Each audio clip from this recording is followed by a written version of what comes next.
everybody, welcome to my channel. Today I am here to review Here Beside the Rising Tide by Emily Jane. This book is, I really need to think about what I want to say about this book because this book is truly like nothing I have ever read before, and every time I try and tell someone about it, I feel like I just word vomit descriptions at them, which are accurate descriptions because this book does encompass so many different plots and genres, but I just feel like I can see their eyes glazing over with how much I'm overwhelming them. So let's just start with the basics, which is that I randomly picked this book up on a whim. I think the side cover called to me because if you can see it, if it'll focus, there's a cute little sea monster on the side, which I am a big fan of the Loch Ness Monster, okay? Which I know, I mean, technically, not the Loch Ness Monster in this, but I just feel like when you think of a sea monster, that's kind of what you think of. I think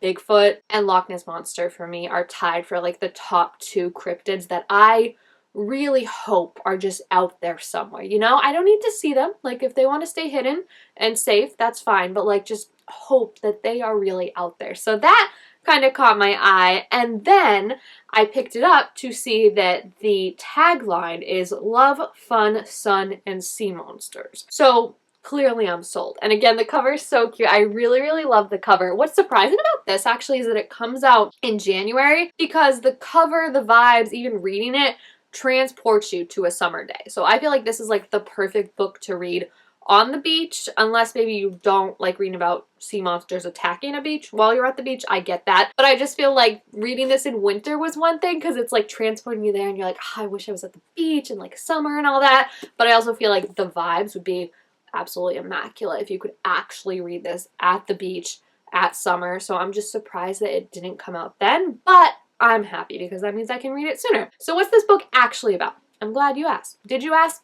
Probably. This book is about many things. So let me gather my thoughts to make sure I can accurately say this, because every time I try, like I said, I just word vomit. This book is technically, I would say, fiction, contemporary fiction. It, however, has elements of sci-fi fantasy, and then there's also a cute romance that's going on that's not overwhelming or anything. It actually coincided perfectly because I have decided, or recently decided, to take a step back from romance reads just because I feel like I was reading good ones, but I just feel like I was hitting that wall where I could see that none of them were super standing apart just because I was reading so many, and the elements of them, as good as they are, it's kind of formulaic in a way of you know what's going to happen. So I've been trying to distance myself from romance for a little bit, just take a little break, take a little palate refresher, you know, so I can get back into it and not feel overwhelmed by it all. So this had literally the perfect amount of romance, the perfect amount of sci-fi, because I'm not a huge sci-fi person. I don't like when it's you need a full page of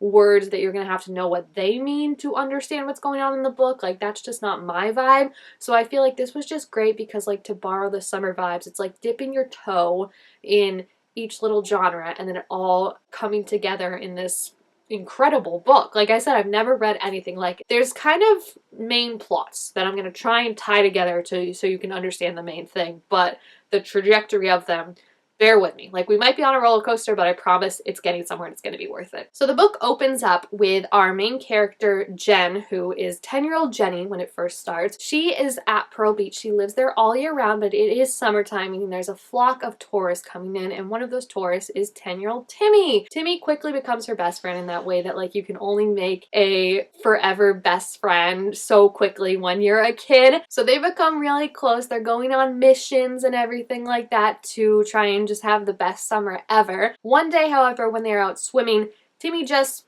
disappeared.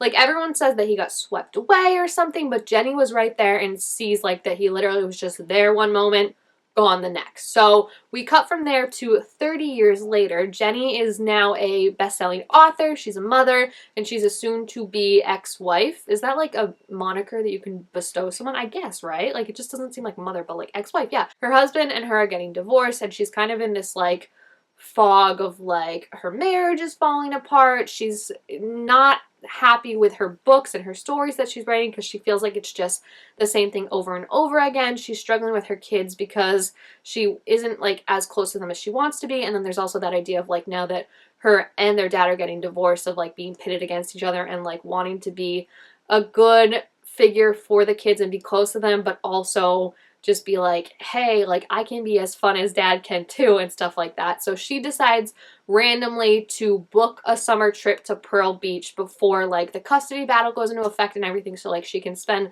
one summer with the kids before her ex like tries to take the kids for primary custody and stuff like that. And when they show up, who appears on the beach at night but little old Timmy, 10 years old, looking like it hasn't even been a day since he disappeared 30 years ago. And not only that, but he says he's on a mission to save the world from a sea monster that's coming. So like I said, many fun elements. I generally don't gravitate towards books where it's like the woman's getting divorced or like going through all that, because I just feel like they can get depressing, as like surprise divorces are depressing. But you know, just like Girl on a Train, like those mystery books where it's like the woman's marriage is falling apart and like she's an alcoholic and stuff like that. Like I feel like that just isn't usually my vibe. But I feel like for this I related to Jenny so much because they do a good job of showing the multi-facets of her, of how like she's not just, it's not just like her marriage is falling apart, but it's she's struggling as a mother to be like there for her kids and walk that line of like, I want to be fun, but I also have to be the adult in this situation. And then also in her job of being like, I'm successful at this thing, but it's not bringing me any joy. It's not easy to write anymore. And I think that's just something that's so understandable, is when something that like is fun for you becomes work, then it can lose that kind of joy. And I think she's on like book 29 or 30 in this one of her series. It's like an adventure rom-com kind of series, so she's like, it's not anything special, you know, it's just the same stuff of like there's a plot twist and this girl is a ninja and like kicks butt and stuff like that, and there's just nothing new and exciting about it anymore. So she's definitely struggling from the like ennui, I think we could say, if that's the word of the year, right? When Timmy shows up and just kind of wreaks, like uproots her life, and it's just so good. Like I said, there's also like a mini little romance with the contractor who's been hired to help out around her mom's house and help build that and fix that and everything. And it's perfect. Like it's literally just the amount of romance that I needed. I literally was telling my friend the other day, but I was like, and then this is another reason I need to take a break from romance, but it's like you read books with like smut or like all these like scenes of just like romance on top of romance, and I'm just reading them like eyes glazed over, like and then in this one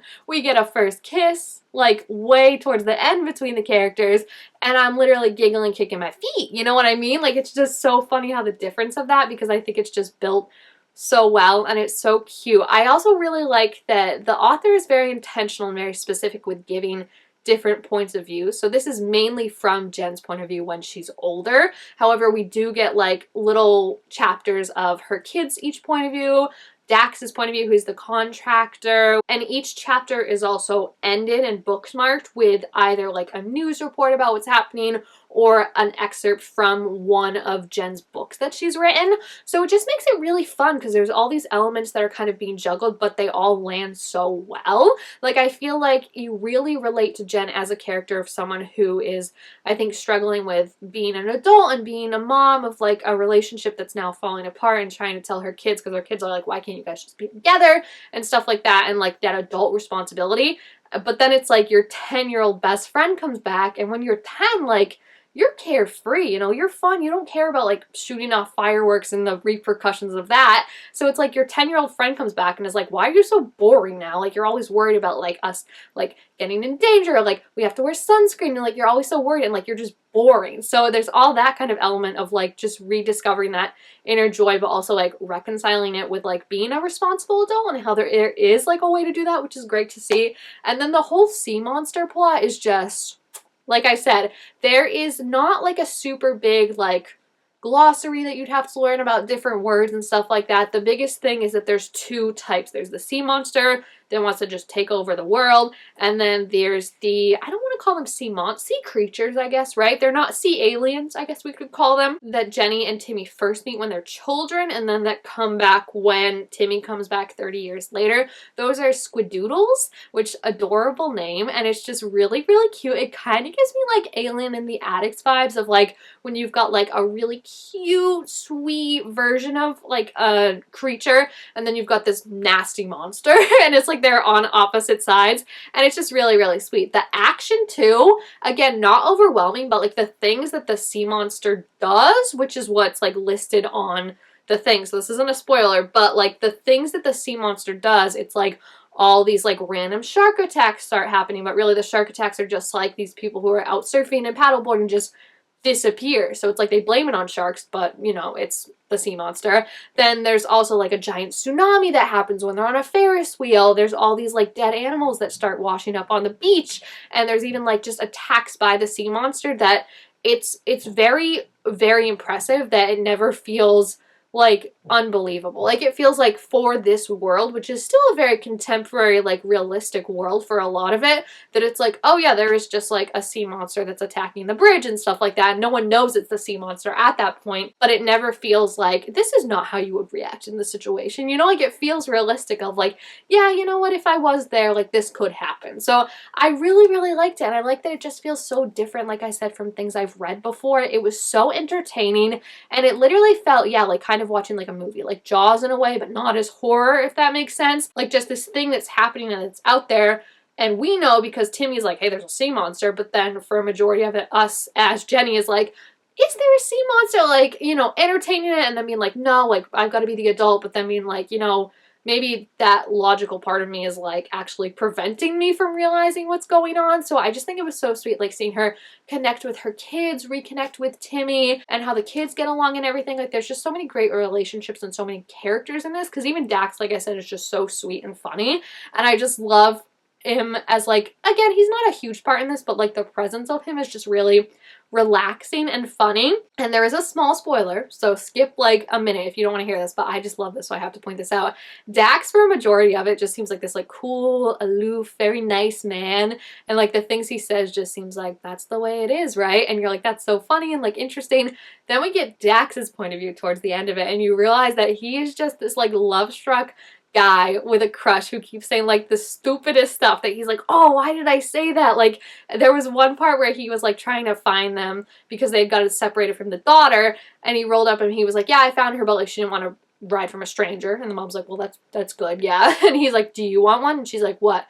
He's like, a ride from a stranger. And like when it's just her point of view, it like comes across as like so just like chill and surfer boy of just like, that's the way I am, right? And then we get to his point of view later on when he's thinking of all the things he said to her, and he was like, oh, why did I say that? Like, that's so weird. And it just felt like so realistic for like, you see this guy is like so suave and like laid back and surfer, and then like you get to his point of view and he's like, idiot, why did I say that? And I loved it. So I loved all the characters. It was really, really fun, and I think it's even more fun when it's like a book you're not expecting, because I hadn't heard of this or anything, so I just, like I said, randomly picked it up on a whim.